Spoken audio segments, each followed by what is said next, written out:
February 19, 2014. A black luxury car pulls up to an abandoned building in Mountain View, California. It's not a skyscraper. It's not a lawyer's office. It's the former North County Social Services Building, a place where the poorest people in the city used to stand in line to beg for food stamps. A man steps out of the car. He's wearing a hoodie and jeans.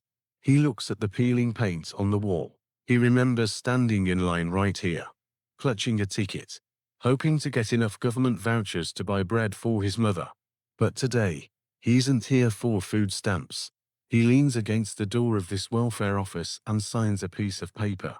That signature is worth $19 billion. This is the story of Koum, the man who swept floors to survive, the man who was rejected by Facebook, only to force them to pay a fortune for his brain. If you have ever felt rejected, ignored, or not good enough, this story is for you. Koum wasn't born in Silicon Valley. He was born in 1976 in a small village outside Kyiv, Ukraine, which was then part of the Soviet Union. Life was simple, but brutal. His house had no hot water. In the winter, the temperature dropped well below freezing, and the electricity often cut out. His parents rarely talked on the phone because they were terrified the government was listening. Imagine growing up in a world where privacy didn't exist and heat was a luxury. At 16, amidst political turmoil and anti-Semitic sentiments, Jan and his mother made a desperate decision. They packed their entire lives into a few suitcases and immigrated to the United States. His father stayed behind, planning to join them later. He never did. They landed in Mountain View, California. But don't let the location fool you. They weren't living the tech dream. They were living in a tiny, government-subsidized apartment. Jan's mother stuffed her suitcases with pens and notebooks from NASA because they were too poor to buy school supplies in America. To survive, his mother babysat for minimum wage. Jan got a job too. He wasn't coding. He was sweeping the floors at a local grocery store. Every month, they would walk to the social services office, the very building I mentioned at the start, to collect food stamps. Jan was an outsider at school. He spoke English with a heavy accent. He wore second-hand clothes. He was a troublemaker. But he had a secret weapon. He found a used bookstore. Since he couldn't afford to buy books on computer networking, he would go to the store, memorize the chapters, and put the books back on the shelf. He was teaching himself the language of the future, while living in the poverty of the past. By his early 20s, Jan's self-taught skills got him a job at Yahoo. He worked there for 9 years as an infrastructure engineer. It was a good job. He made friends, including a guy named Brian Acton. But in 2007, tragedy struck. Jan's mother, the woman he swept floors for, died of cancer. His father had passed away years earlier. At 31, Jan was alone in the world. He was burnt out. He hated the corporate ads he had to work on at Yahoo. He and Brian quit their jobs. They traveled South America. They played ultimate frisbee. They were lost. In 2009, they decided it was time to get back to work. They looked at the rising giant of the tech world, Facebook. Jan Koum applied for a job at Facebook. He went through the interviews. He waited for the call. And then, email came. "We're sorry, but we don't think you're a good fit for Facebook." His friend Brian applied too. He got rejected by Twitter and Facebook. Brian even tweeted about it famously. "Facebook turned me down. It was a great opportunity to connect with some fantastic people. Looking forward to life's next adventure." Imagine that. To unemployed engineers in their 30s, rejected, unwanted, most people would spiral into depression.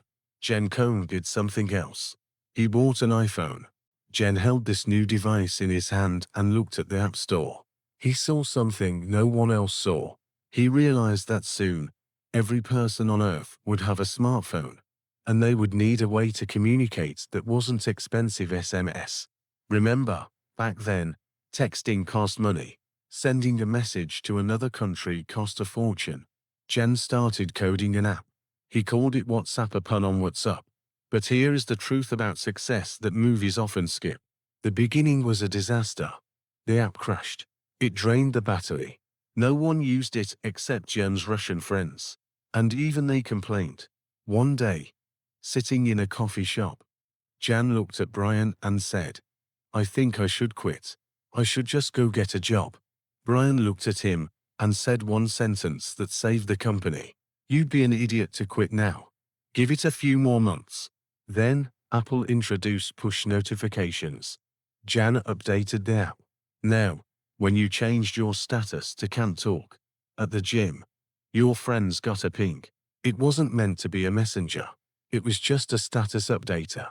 But users started using statuses to talk to each other. User A: "Hey, are you there?" User B: "Yes, I'm here." Jan realized he had accidentally created a messaging service. But unlike everyone else, he had a philosophy. Because he grew up in the USSR where the government spied on everyone, and because he hated ads at Yahoo, he made a rule. He taped a note to his desk that read, "No ads. No games. No gimmicks." Privacy was the product. WhatsApp exploded. It spread across Brazil, India, Europe. It killed SMS. By 2014, WhatsApp had 450 million active users, and they achieved this with barely any marketing budget and a tiny team of 30 people. That's when the phone rang. It was Mark Zuckerberg, the founder of Facebook, the same company that had rejected Jan just 5 years earlier. Zuckerberg invited Jan to dinner. They went for a walk in the hills of Silicon Valley. Zuckerberg made an offer. He didn't just want to buy the app, he wanted to buy the network of the world. The negotiations were intense. Finally, they settled on a number: $19 billion. To put that in perspective, that was more than the budget of NASA. That was more than the value of American Airlines. But when it came time to sign the contract, Koum had one specific request.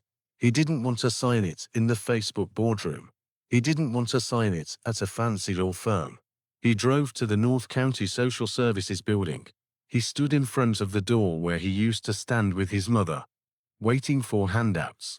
He placed the contract against the peeling paint of the welfare office door. And he signed it.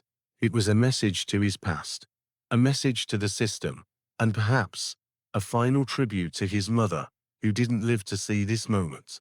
Today, Koum is one of the richest men on the planet. But his story isn't just about money. It's about the irony of life. He was a refugee who couldn't communicate with his father, so he built a tool that lets billions of families talk for free. He was rejected by a corporation only to make them pay a premium for his talent later. We often look at our failures, our rejections, our poverty, our struggles as anchors holding us back.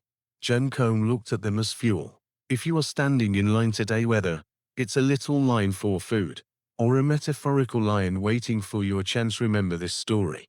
The line doesn't define you. Where you go after you step out of the line, that is what defines you. If this story motivated you, please hit the like button and let me know in the comments. Have you ever been rejected from something, only to realize later it was the best thing that could have happened? See you in the next video.